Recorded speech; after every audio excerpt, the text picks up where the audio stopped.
दोहराता हूं सुनो रक्त से लिखी हुई कुर्बानी, जिसके कारण मिट्टी भी चंदन है राजस्थानी। इतिहास में एक प्रसंग है कि पहली बात तो किसी के 2 घंटे की फिल्म बना देने से, किसकी एक कहानी लिख देने से, किसके कुछ अंश कर देने से जो राजस्थान का, राजपूताने का जो गौरवशाली इतिहास है उसकी एक कण भी प्रभावित नहीं हो सकती, बशर्ते कि हम सही इतिहास पीढ़ियों को बताते रहें। तो मुझे अब स्मरण आ रही है, मैं आप लोगों को सुना देता हूं। पंडित नरेंद्र मिश्र जी जो मेवाड़ राजवंश के राज्य कवि भी हैं और हिंदी के बड़े महनीय वीररस के कवि हैं, उन्होंने एक अद्भुत प्रसंग महारानी पद्मिनी के इस सारे जौहर पर और इस सब पर लिखा है। वो सुनने लायक है और विशेष रूप से उसमें गोरा बादल जैसे 2 चरित्र जो वीरता, शूरता, स्वामी भक्ति और अपनी मिट्टी के प्रति समर्पण के अप्रतिम प्रतिमान है।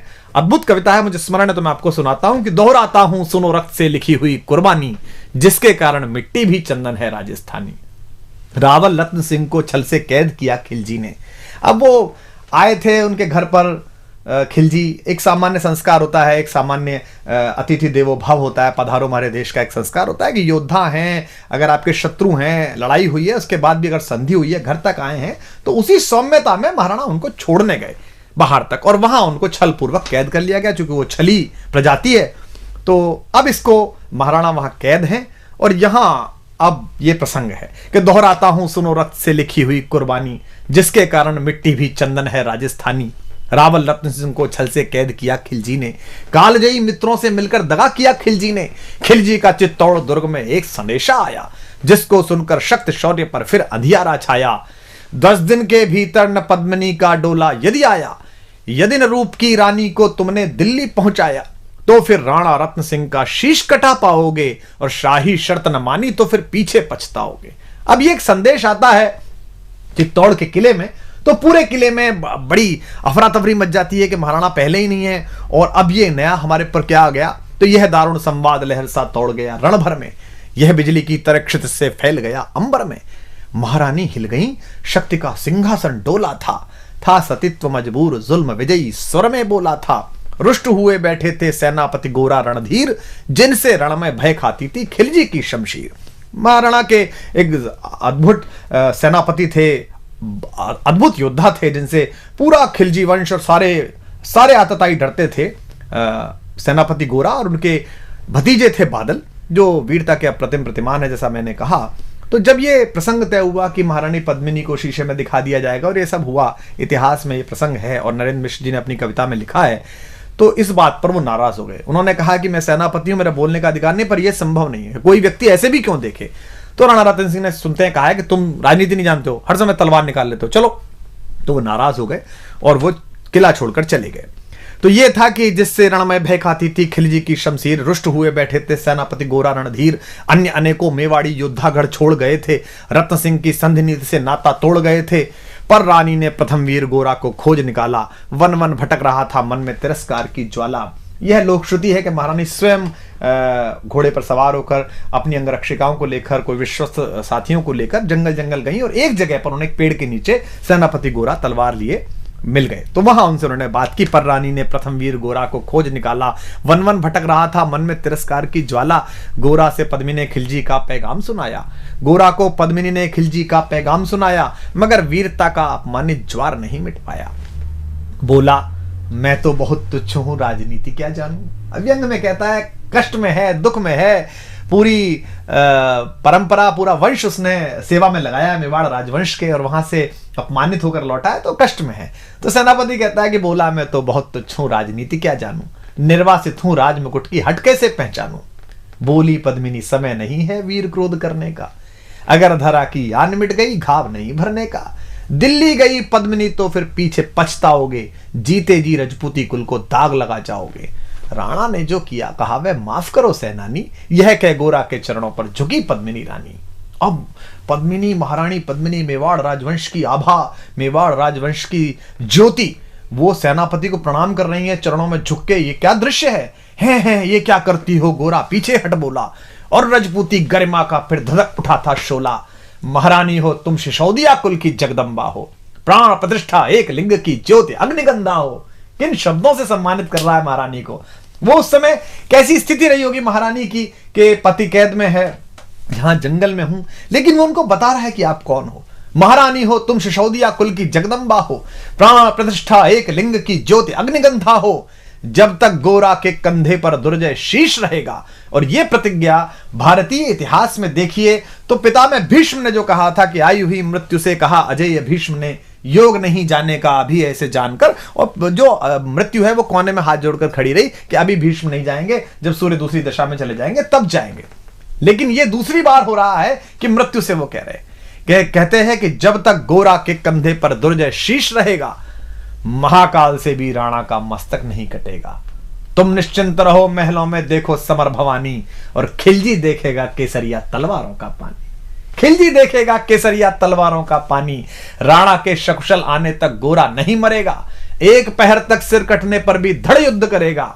एक लिंग की शपथ, महाराणा वापस आएंगे, महाप्रलय के घोर प्रबंजन भी न रोक पाएंगे। शब्द शब्द मेवाड़ी सेनापति का था तूफानी, और शंकर के डमरू में जैसे जागी वीर भवानी, जिसके कारण मिट्टी भी चंदन है राजस्थानी। दोहराता हूं सुनो रक्त से लिखी हुई कुर्बानी। अब ये शक्ति, शौर्य और कूटनीति और सजगता का एक अद्भुत तालमेल है और ऐतिहासिक प्रसंग है कि किस तरीके से बुद्धि का प्रयोग किया है, शक्ति का प्रयोग किया है, शालीनता का प्रयोग किया है, अपनी स्वामी भक्ति का प्रयोग किया है, अपनी मनुष्यता का प्रयोग किया है, और इन सबको मिलाकर इतिहास का एक ऐसा गुलदस्ता बना दिया है जो शायद विश्व के इतिहास में कहीं नहीं मिलता। तो जिसके कारण मिट्टी भी चंदन है राजस्थानी। तो लिखते हैं नरेंद्र मिश्र जी के, खिलजी मचला था पानी में आग लगा देने को, पर पानी प्यासा बैठा था ज्वाला पी लेने को। गोरा का आदेश हुआ सज गए 700 डोले, योजना बनी कि भाई आएंगे पद्मिनी, चलो ठीक है। अब कैसे आएंगी? तो 700 डोले सजाए गए, हर डोले में एक मेवाड़ी वीर बैठा, 4 कहार, 5 लोगों की एक पालकी, और अपने 700 सहेलियों के साथ आएंगी। तुरंत तैयार हो गया खिलजी के, ये तो बहुत अच्छा है, ऐसा इतिहास में है और वो भी लिखते हैं। तो अब किस तरीके से इसको किया है, इस पूरे प्रसंग को देखिए कि गोरा का आदेश हुआ सज गए 700 डोले, और बांकुरे बादल से गोरा सेनापति बोले खबर भेज दो, खिलजी पर पद्मिनी स्वयं आती है, अन्य 700 सखियां भी वो संग लिए आती है। स्वयं पद्मिनी ने बादल का कुमकुम तिलक किया था, दिल पर पत्थर रखकर भीगी आंखों से विदा किया था। एक युवा तेजस्वी योद्धा और मातृवत मां पद्मिनी ने जब उसे विदा किया होगा, दृश्य देखिए। और 700 सैनिक जो यम से भी भिड़ सकते थे, हर सैनिक सेनापति था, लाखों से लड़ सकते थे, एक एक कर बैठ गए, सज गई डोलियां पल में, मर मिटने की होड़ लग गई मेवाड़ी दल में, मर मिटने की होड़ लग गई थी मेवाड़ी दल में। हर डोली में एक वीर था, 4 उठाने वाले, पांचों ही शंकर के गण की तरह समर मत वाले, पांचों ही अपने आप में अद्भुत थे। बजा कूच शंख सैनिकों ने जयकारी लगाई, हर हर महादेव की ध्वनि से दशों दिशा लहराई। गोरा बादल के अंतस में जगी ज्योति की रेखा, मातृभूमि चित्तौड़ दुर्ग की ओर फिर जी भर कर देखा, मातृभूमि चित्तौड़ दुर्ग को फिर जी भर कर देखा। कर अंतिम प्रणाम घोड़ों पर चढ़े सुभग अभिमानी। उन्हें पता है कि वो जहां जा रहे हैं वहां से जीवित वापस आना बहुत मुश्किल है। कर अंतिम प्रणाम घोड़ों पर चढ़े सुभट अभिमानी, देशभक्ति की निकल पड़े लिखने को अमर कहानी, जिसके कारण मिट्टी भी चंदन है राजस्थानी। दोहराता हूं सुनो रक्त से लिखी हुई कुर्बानी। जा पहुंचे डोलियां एक दिन खिलजी की सरहद में, उधर दूत भी जा पहुंचा खिलजी के रंग महल में। बोला शहंशाह पद्मिनी मलिका बनने आई है, रानी अपने साथ हुस्न की कलियां भी लाई है। एक मगर फरियाद फकत उसकी पूरी करवा दो, राणा रतन सिंह से केवल एक बार मिलवा दो। खिलजी उछल पड़ा यह कह फौरन हुक्म दिया था, खिलजी उछल पड़ा यह कह फौरन हुक्म दिया था, बड़े शौक से मिलने का शाही फरमान दिया था। बस एक बार भेंट करना चाहती हैं। अब भेंट में क्या था कि महारानी के डोले में कविता कहती है कि एक लोहार बैठा हुआ था और साथ में ये गए थे सेनापति जी, ताकि वो बेड़ियां काट सके। वह शाही फरमान दूत ने गोरा तक पहुंचाया। गोरा झूम उठे, क्षण बादल को पास बुलाया। बोले बेटा वक्त आ गया अब कट मरने का, बोले बेटा वक्त आ गया है अब कट मरने का, मातृभूमि मेवाड़ दरा का दूध सफल करने का। यह लोहार पद्मिनी भेष में बंदी ग्रह जाएगा, केवल 10 डोलियां लिए गोरा पीछे धाएगा। यह बंधन काटेगा, हम राणा को मुक्त करेंगे। घुड़सवार कुछ उधर आगे की ही तैयार रहेंगे, जैसे ही राणा आए वे सब आंधी बन जाएं और उन्हें चित्तौड़ दुर्ग पर वे सकुशल पहुंचाएं। अब आप तैयारी देखिए कि कितनी कठिन, पूरी सेना खिलजी की और ये चंद लोग, और उसके बाद भी अपने महाराज को, महाराणा को किस तरह मुक्त कराने के लिए क्या संकल्प है कि उन्हें चित्तौड़ दुर्ग तक वे सकुशल पहुंचाएं। अगर भेद खुल गया वीर तो पल की देर न करना, और शाही सेना पहुंचे तो बढ़कर रण करना, और शाही सेना आ पहुंचे तो बढ़कर रण करना। राणा जाए जिधर शत्रु को उधर न बढ़ने देना, और एक यवन को भी उस पथ पर पांव न धरने देना। मेरे लाल लाड़ले बादल आन न जाने पाए, तिल तिल कट मरना मेवाड़ी मान न जाने पाए। ऐसा ही कोगा काका रजपूती अमर रहेगी, बादल की मिट्टी में भी गौरव की गंध रहेगी। क्या तो गोरा है और क्या उसका भतीजा बादल है। ऐसा ही होगा काका, रजपूती अमर रहेगी, बादल की मिट्टी में भी गौरव की गंध रहेगी। तो फिर आ बेटा बादल सीने से तुझे लगा लूं, हो न सके शायद अब मिलना, अंतिम लाड़ लड़ा लूं। यह कह बाहों में भरकर बादल को गले लगाया। धरती कांप गई, अंबर का अंतस मन भर आया। सावधान कह पुनः बढ़े पथ पर गोरा सेनानी। ऐसा ना हो जाए कमजोर हो जाए, इसने कहा सावधान कह पुनः बढ़े पथ पर गोरा सेनानी। पहुंच लिया झट से मुड़कर बूढ़ी आंखों का पानी, पहुंच लिया झट से मुड़कर बूढ़ी आंखों का पानी। जिसके कारण मिट्टी भी चंदन है राजस्थानी, दोहराता हूं सुनो रक्त से लिखी हुई कुर्बानी। तो अब योजना का क्रियान्वयन देखिए आप कि गोरा की चातुरी चली, राणा के बंधन काटे, छांट छांट कर शाही पहरेदारों के सर काटे। लिपट गए गोरा से राणा गलती पर पछताए। क्या लगा होगा महाराणा को कि जिस सेनापति पर शंका की, जिस सेनापति को स्वीकार नहीं की उसकी बात, आज वो आपातकाल में काम आया। लिपट गए गोरा से राणा गलती पर पछताए, सेनापति की नमक हलाली देख नयन भर आए। पर खिलजी का सेनापति पहले से ही शंकित था, उसे अंदाजा था कि कुछ गड़बड़ है। ऐसे लोग नहीं है जो इतने आराम से मान जाएंगे ये कि रानी आ रही है और उसकी सखियां आ रही हैं, उसको संकट था। पर खिलजी का सेनापति पहले से ही शंकित था, वह मेवाड़ी चट्टानी वीरों से आतंकित था। जब यह मिलन लखा समझ पद्मिनी नहीं आई है, मेवाड़ी सेना खिलजी की मौत साथ लाई है। पहले से तैयार सैन्य दल को उसने ललकारा, निकल पड़ा टिड्डी दल, रण का बजने लगा नगाड़ा। दृष्टि फिरी गोरा की मानी, राणा को समझाया, रण मतवाले को रोका, जबरन चित्तौड़ पठाया कि आप तो जाई। राणा चले तभी शाही सेना लहरा कर आई। राणा इधर चले, उधर से शाही सेना को संकेत हुआ, कह रहे हैं तो राणा को इन्होंने मुक्त करा लिया। राणा चले तभी शाही सेना लहरा कर आई। खिलजी की लाखों नंगी तलवारें पड़ी दिखाई। खिलजी ललकारा, दुश्मन को भाग न जाने देना, रत्न सिंह का शीश काटकर ही वीरो दम लेना।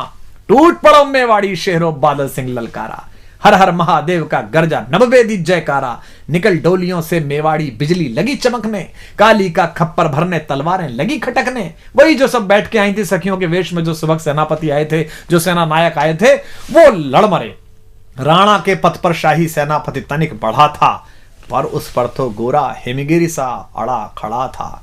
कहा जफर से, एक कदम भी आगे बढ़ न सकोगे, यदि आदेश न माना तो कुत्ते की मौत मरोगे।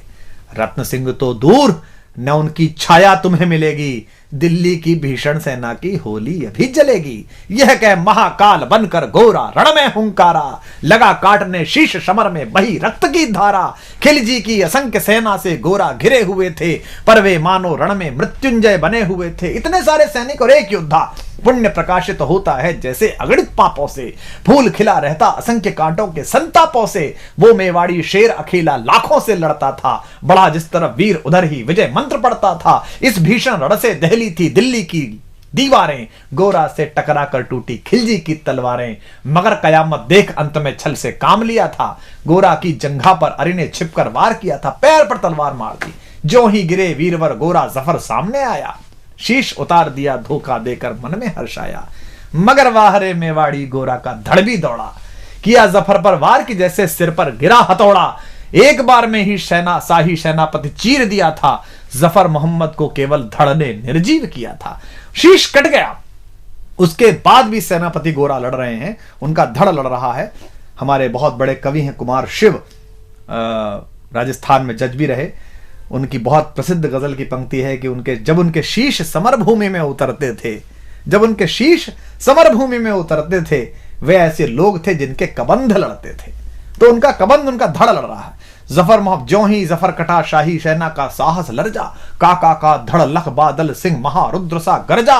अरे कायरो नीच बांगड़ो छल में रण करते हो, किस बूते पर जवा मर्द बनने का दम भरते हो। यह कहकर बादल उस क्षण बिजली बनकर टूटा था, मानो अंबर से धरती पर अग्निशिरा छूटा था। ज्वालामुखी फटा हो जैसे दरिया हो तूफानी, सदियों दोहराएंगी बादल की रणरंग कहानी। क्या पंडित जी ने क्या उत्तम शब्द इस्तेमाल किया है, सदियों दोहराएंगी बादल की रणरंग कहानी। अरिका भाला लगा पेट में आंतें निकल पड़ी थी, जख्मी बादल पर लाखों तलवारें खिंची खड़ी थी। कसकर बांध लिया आंतों को केसरिया पगड़ी से, पेट फट गया और पगड़ी उतारी और इस पर बांध ली। रंचक डिगा न वह प्रलयंकर सम्मुख मृत्यु खड़ी से। अब बादल तूफान बन गया शक्ति बनी फौलादी, मानो खप्पर लेकर मैं रण में लड़ती हो आजादी। उधर वीरवर गोरा का धड़ अरिदल काट रहा था, उधर वीरवर गोरा का धड़ अरिदल काट रहा था, और इधर बादल लाशों से भूतल पाट रहा था। आगे पीछे दाएं बाएं जमकर लड़ी लड़ाई, उस क्षण समर भूमि में लाखों बादल पड़े दिखाई। मगर हुआ परिणाम अंत में वही कि जो होना था, उनको तो कण कण अरियों के शोणित में धोना था। मेवाड़ी सीमा में राणा सकुशल पहुंच गए थे, गोरा बादल तिल तिल कटकर रण में खेत रहे थे। एक एक कर मिटे सभी मेवाड़ी वीर सिपाही, रत्न सिंह पर लेकिन रंचक आंच न आने पाई। गोरा बादल के शव पर भारत माता रोई थी। क्या क्या युद्ध है, क्या युद्ध है। गोरा बादल के शव पर भारत माता रोई थी, उसने अपनी दो ज्वलंत प्यारी मणियां खोई थी। धन्य धरा मेवाड़, धन्य गोरा बादल अभिमानी, जिनके बल से रहा पद्मिनी का सतत्व अभिमानी। धन्य धरा मेवाड़, धन्य गोरा बादल बलिदानी, जिनके बल से रहा पद्मिनी का सतत्व अभिमानी। जिनके कारण मिट्टी भी है चंदन राजस्थानी, दोहराता हूं सुनो रक्त से लिखी हुई कुर्बानी। दोहराता हूं सुनो रक्त से लिखी हुई कुर्बानी। अब देखिए रत्न सिंह पर लेकिन रंचक आंच न आने पाई। अगर आप ये प्रसंग अपनी पीढ़ियों को नहीं सुनाएंगे, अगर इस इतिहास की इस व्याख्या को आप अपनी पीढ़ियों तक नहीं पहुंचाएंगे, तो ये जो जमूरे हैं, ये जो जाहिल हैं, जिन्होंने कुछ पढ़ा नहीं है, कुछ जाना नहीं है, मिट्टी से प्रेम नहीं किया है, 19वीं माले पर बैठकर जो इस देश के इतिहास, इस देश की संस्कृति की व्याख्या करते हैं, बंबई में बैठकर या कहीं भी बैठकर, आप फिर इनसे नाराज होंगे ही नहीं। इसलिए ज़्यादा आवश्यक है कि इनके प्रति ध्यान देने के बजाय आप अपनी पीढ़ी को, आने वाली पीढ़ियों को ये इतिहास सिखाएं, बलिदान सिखाएं। मैं स्वयं अपने परिवार को लेकर 4-4, 5-5 दिन हल्दी घाटी, गोगुंदा, चावण सब जगह लेकर जाता हूँ, बताता हूँ, बताया है पीढ़ियों को कि ये चावण है, यहाँ पर अंतिम संस्कार हुआ था उस स्वाधीनता के सबसे बड़े पैरोकार। विश्व भर में अगर अपनी निजी स्वतंत्रता, निजता और स्वाभिमान की अगर किसी को लड़ाई लड़नी हो, तो उसको एक बार कुंभलगढ़ उस दरवाजे पे जाना चाहिए, उस छोटे से कक्ष में जाना चाहिए जहां महाराणा पैदा हुए। तो गोरा बादल के शव पर एक एक कर मिटे सभी मेवाड़ी वीर सिपाही, रत्न सिंह पर लेकिन रंचक आंच न आने पाई। गोरा बादल के शव पर भारत माता रोई थी। क्यों भारत माता क्यों रोई? दो योद्धाओं पर। गोरा बादल के शव पर भारत माता रोई थी, उसने अपनी दो ज्वलंत प्यारी मणियां खोई थी। युद्ध केवल एक राजा को, महाराणा को मुक्त कराने का नहीं था। युद्ध यह था कि हम अपनी सीमा, अपनी जगह पर अपनी निजता और स्वाभिमान के साथ जीते हैं। हम दूसरे की किसी सीमा का अतिक्रमण नहीं कर रहे, दूसरे के स्वाभिमान को हम चुनौती नहीं दे रहे। हमारे घर में आई हुई कोई भी महिला, कोई भी पुरुष हमारे लिए अतिथि है, हम अपने अतिथि के लिए अपने किला कुर्बान कर देते हैं। हटी हमीर को देखा, ये क्या है कि आप किसी के दरवाजे पर जाकर अपनी गुंडाई करेंगे तलवारों के नाम पर। यह युद्ध है स्वाभिमान का कि गोरा बादल के शव पर भारत माता रोई थी, उसने अपनी दो ज्वलंत प्यारी मणियां खोई थी। धन्य धरा मेवाड़, धन्य गोरा बादल अभिमानी, धन्य धरा मेवाड़, धन्य गोरा बादल अभिमानी, जिनके बल से रहा पद्मिनी का सतित्व अभिमानी, जिसके कारण मिट्टी भी चंदन है राजस्थानी। दोहराता हूं सुनो रक्त से लिखी हुई कुर्बानी। बैंकॉक, हांगकांग, लॉस वेगस मत जाइए, राजस्थान घूमने जाइए, एक एक तीर्थ को प्रणाम करिए। अंडमान जाइए, वो पिस्तौल देखिए जो चंद्रशेखर आजाद ने हिंदुस्तान में इस्तेमाल करी। अपनी पीढ़ियों को सही तीर्थ सिखाइए, सही देवता सिखाइए, जिसके कारण मिट्टी भी चंदन है राजस्थानी। दोहराता हूं सुनो रक्त से लिखी हुई कुर्बानी।